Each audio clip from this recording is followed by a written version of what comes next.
Jugement du Conseil de guerre de Tisville. Audience publique du 3 octobre 1921.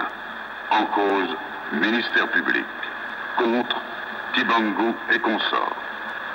Vu par le Conseil de guerre siégeant à Tisville, région soumise au régime militaire mitigé par ordonnance numéro 89 en date du 12 août 1921, du vice-gouverneur général de la province du Congo-Kassai, la procédure à charge des prévenus Kibangu Simon, Mandobé, Zola, Matweni, Lenj, Sambou Simon, Nimba Filemon, Mata, Umbaki André, Kelani John, Batoba, Samissioni, Batoba David, Malaika Setni, prévenus d'avoir porté atteinte à la sûreté de l'État et à la tranquillité publique, Johan Lumbuende, Bemba et Dingo Voabella, prévenus de la dite infraction.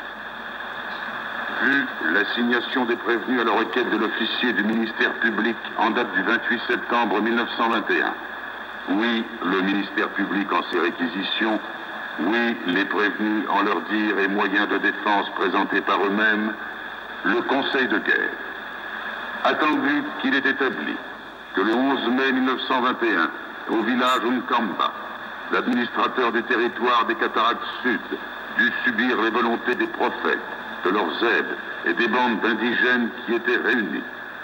Attendu que le 6 juin suivant, le même fonctionnaire chargé de procéder à l'arrestation du prophète en chef, Kibangu, y fut violemment attaqué par la foule et que 2 de ses soldats y furent blessés à coups de pierre et de couteau.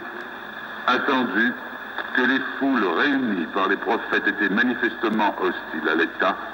Attendu que le nommé Kibangu, en répandant et en faisant répandre sciemment des faux bruits de guérison et de résurrection, et en se posant en envoyé de Dieu, jeta l'alarme dans l'esprit des populations indigènes que par ses agissements et ses propos, il porta une atteinte profonde à la tranquillité publique.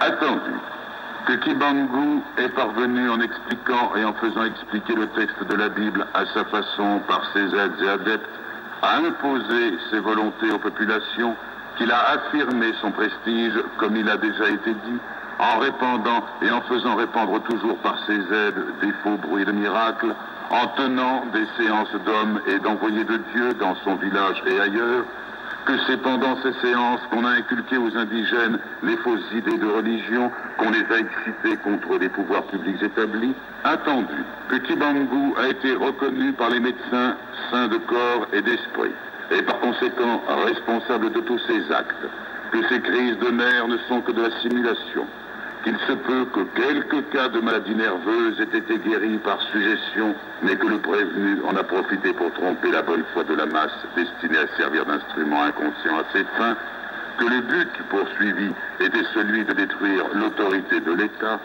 Attendu qu'il demeure établi que par ses actes, propos, agissements, écrits, chants et son histoire dictée par lui-même, Simon Kibangu s'est érigé en rédempteur et sauveur de la race noire en désignant le blanc comme l'ennemi, en l'appelant l'ennemi abominable.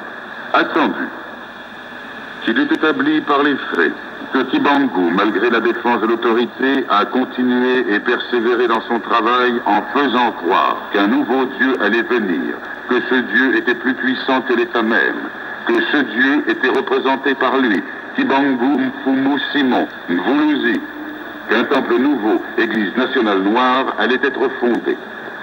Attendu que la secte des prophètes doit être considérée, organisée pour porter atteinte à la sûreté de l'État, secte cachée sous le voile d'une nouvelle religion, mais tendant à démolir le régime actuel, que la religion n'est qu'un moyen pour exciter et exalter la croyance des populations, que les foules impressionnées et poussées par la force du fanatisme doivent souvent servir d'instrument pour atteindre le but final. Attendu qu'il résulte des rapports officiels, des correspondances échangées entre Noirs, des renseignements reçus, que les Blancs sont l'objet d'une haine profonde de la part des adeptes de Kibangu, que cette haine s'est infiltrée et s'est répandue avec une rapidité alarmante parmi les indigènes, qu'il est indéniable que la doctrine de Kibangu a été cause d'une grève manquée d'abstention au travail d'un grand nombre de travailleurs. Attendu que les moyens de persuasion ont été interprétés par les natifs, les prophètes et les adeptes comme de la faiblesse, de l'impuissance de l'État contre la force spirituelle, magique, divine du thaumaturge, que s'il est vrai que l'hostilité contre les pouvoirs établis a été manifestée jusqu'à présent par des chants séditieux, injures, outrages et quelques rébellions isolées, il est pourtant vrai que la marche des événements pourrait fatalement conduire à la grande révolte, qu'il convient d'apprécier toute la gravité de l'infraction et d'intervenir en appliquant sévèrement la loi. Attendu que la nommée Mondombe, jeune fille sans expérience, suggestionnée par les simagrées du grand prophète, a agi et servi ce dernier inconsciemment, que par le fait elle doit largement bénéficier des circonstances atténuantes, que ce même bénéfice doit être accordé au nommé Lubuende Johan, qui a hébergé à Samba les prophètes et la suite de Kibangu, tout en les sachant activement recherchés par l'autorité, mais que l'exemple lui a été donné par le chef même du village et le chef médaillé.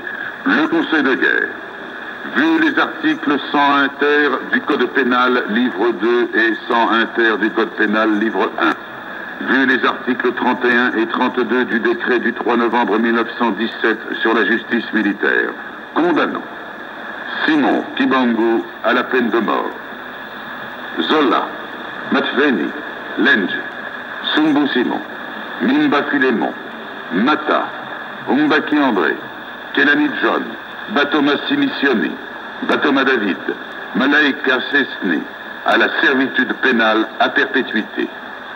Demba et Dingo Guabella à 20 ans de servitude pénale. Lubuenda Johan à 5 ans et Mandombe à 2 ans de servitude pénale et les frais du procès à la charge de la colonie. Et attendu qu'il y a lieu de craindre que les condamnés ne tentent de se soustraire à l'exécution du jugement, ordonne leur arrestation immédiate. Ainsi jugé et prononcé à l'audience publique du 3 octobre où siègent messieurs de Rossi, juges, depuis ministère public, Berevretz, greffier.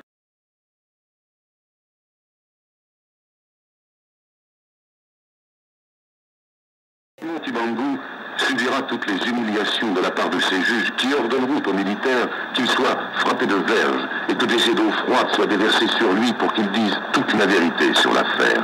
Et cela, il l'accepta avec courage. Lorsque des questions lui seront posées sur la religion, et en particulier sur la sienne, ses réponses sont celles d'un excellent chrétien qui croit en Nzambi, à Umbongo, le Dieu Tout-Puissant, et à la Trinité. Rappelons que Kibangu a été catéchiste et qu'il fut aussi un chrétien sincère et incontesté.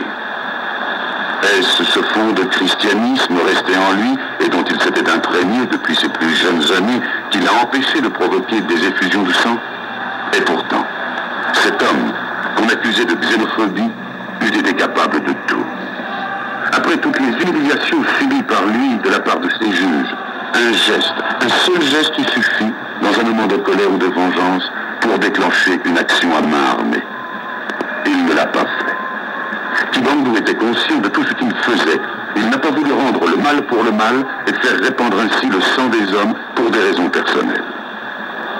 Formé dès ses plus jeunes années par la morale chrétienne, Kibangu haïssait toutes les méthodes de force et prêchait l'amour que tout homme devait avoir dans son prochain. Le prophète n'a transmis à ses adeptes aucun mot d'ordre qui eût excité les esprits. Croyant convaincu, il s'en est remis à Nzambi, à Umpongo, pour rétablir un jour la justice entre les hommes de peau différente. Quoi qu'on en ait dit, l'esprit chrétien reçu des missionnaires protestants avait toujours imprégné le mouvement kimbanguiste. Cet esprit chrétien a prévalu et dominé en bien des points la pensée de Kibangu.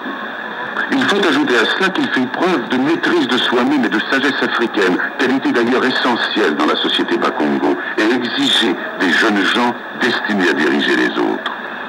Plus que jamais, il convient de reconnaître que ce fut une grande victoire pour Kibangu, qui n'a cessé de se rappeler « Tu ne tueras point, Dieu n'est ni blanc ni noir, il a créé tous les hommes semblables ».